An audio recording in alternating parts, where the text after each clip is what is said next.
Assalamualaikum warahmatullahi wabarakatuh. Kami dari kelompok 6 ingin mempresentasikan hasil diskusi kerja kelompok kami yang berjudul Audit Sistem Informasi Unit Pelaksana Teknis Teknologi Informasi dan Komunikasi Universitas Riau menggunakan framework COVID-5. Dosen pembimbingnya yaitu ada Bapak Dr. Elvizar, SSI MKOM, dan Bapak Dr. Rahmat Kurniawan, ST MIT CISDV. Selanjutnya, saya akan memperkenalkan anggota kelompok. Yang pertama ada saya sendiri, Susi Pradasari, dan yang selanjutnya ada teman saya, yang kedua Cinta Olivia Ratu Andira, yang ketiga ada Fazilah Rosalia, yang keempat ada Luki Saputra, yang kelima ada Wahyudi Nuzulifan, dan yang terakhir ada Ahmad Dinul Haq. Adapun topik yang akan dibahas yaitu yang pertama ada pendahuluan, yang kedua ada metode penelitian, yang ketiga ada hasil dan pembahasan, dan yang terakhir ada kesimpulan. Dari topik di atas akan dijelaskan oleh teman saya, Cinta Olivia Ratu Andira. Kepada Cinta, disilakan. Assalamualaikum warahmatullahi wabarakatuh. Baiklah, saya Cinta Olivia Ratu Andira, perwakilan dari kelompok 6 akan menyampaikan hasil diskusi kami. Jadi yang pertama yaitu latar belakang. Nah, studi kasus yang kami pilih sebagai tempat penelitian yaitu di UPT TIK Universitas Riau. Dan sistem yang kami gunakan yaitu sistem penerimaan mahasiswa baru. Selanjutnya yaitu sebab metode penelitian. Nah, adapun alur penelitian kami yaitu yang pertama identifikasi masalah. Di sini kami melakukan audit untuk mengetahui sejauh mana sistem penerimaan mahasiswa baru tersebut berjalan sesuai visi dan misi yang ada pada rencana strategis UPT TIK UNI. Lalu yang kedua ada pengumpulan data. Adapun metode pengumpulan data yang kami gunakan yaitu ada tiga. Yang pertama observasi, wawancara, dan penyebaran kuesioner. Nah, pada metode wawancara itu kami melakukan wawancara dengan Ibu Siti Fatimah sebagai Ketua Divisi Produk IT dan Bapak Herawan sebagai anggota Divisi Produk IT di UPT TIK UNI. Lalu selanjutnya yaitu ada tahapan audit. Nah, di sini kami menggunakan framework COVID-5, di mana yang pertama kami akan melakukan analisa pemetaan RACI chart, lalu analisa IT relate goals, lalu yang ketiga melakukan perhitungan analisa dan perhitungan data yaitu menghitung maturity level dan analisis gap. Lalu selanjutnya yaitu hasil analisa dan rekomendasi, dan yang terakhir yaitu kesimpulan dan saran. Selanjutnya yaitu hasil dan pembahasan.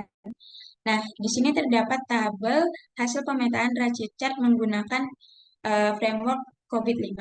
Di sini terdapat 6 role pada COVID-5, di mana kami mendapatkan responden yang akan kami pilih yaitu sebanyak 5 orang, dan untuk kesesuaian dengan struktur organisasinya yaitu pada divisi produk IT dan staf IT-nya.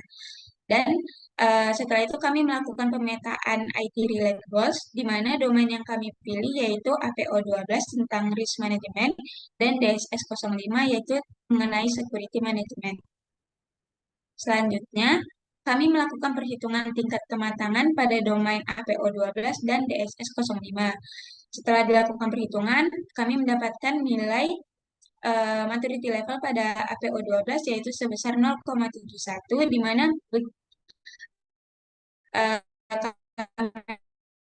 presentasikan nilai ini terdapat pada level largely acid dan pada domain DSS05, itu nilai yang diperoleh sebesar 0,78, kami presentasikan menjadi 78%, dan berada pada level largely accept juga. Selanjutnya, setelah mendapatkan hasil maturity level, kami melakukan perhitungan analisis bilangan atau gap pada domain APO12 dan DSS05, di mana nilai gap ini didapatkan dari perbandingan atau selisih dari target level yang ingin dicapai dengan maturity level kondisi saat ini, di mana hasilnya sama-sama bernilai 1. Berikut merupakan grafik gap analisis.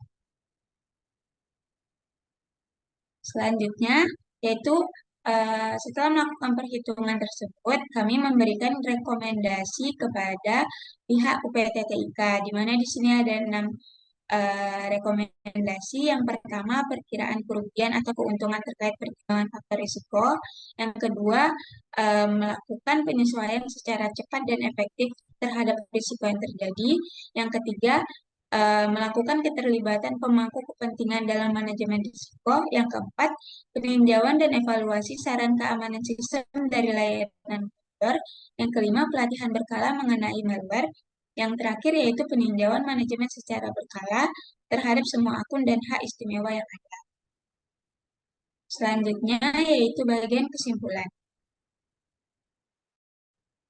Di sini terdapat kesimpulan yang pertama, yaitu tingkat kematangan diukur untuk subdomain APO12 dan DSS. Nah, pada domain APO12 itu mencapai maturity level 71% dan DSS05 mencapai 78%, di mana level maturity domain APO12 dan DSS05 berada pada level largely accept atau level 3. Nah, yang ketiga yaitu terdapat kesenjangan antara target level dan maturity level pada domain APO12 dan DSS05 yaitu sebesar 1. Subdomain APO1202, APO1204 memiliki nilai terendah.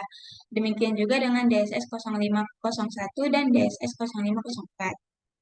Yang terakhir yaitu rekomendasi, itu termasuk perbaikan terkait perkiraan kerugian atau keuntungan terkait risiko, penyesuaian terhadap risiko dengan cepat, keterlibatan pemangku kepentingan dalam manajemen risiko, peninjauan dan evaluasi ancaman baru, pelatihan berkala mengenai malware, serta peninjauan manajemen terhadap akun dan hak istimewa. Baiklah, saya sampaikan. Apabila ada kekurangan dan kesalahan, saya mohon maaf. Saya kembalikan ke moderator. Baiklah, terima kasih kepada Cinta Olivia yang telah memaparkan materi. Baiklah, itu tadi hasil dari presentasi kelompok kami. Lebih dan kurang kami mohon maaf. Assalamualaikum warahmatullahi wabarakatuh. Waalaikumsalam warahmatullahi wabarakatuh.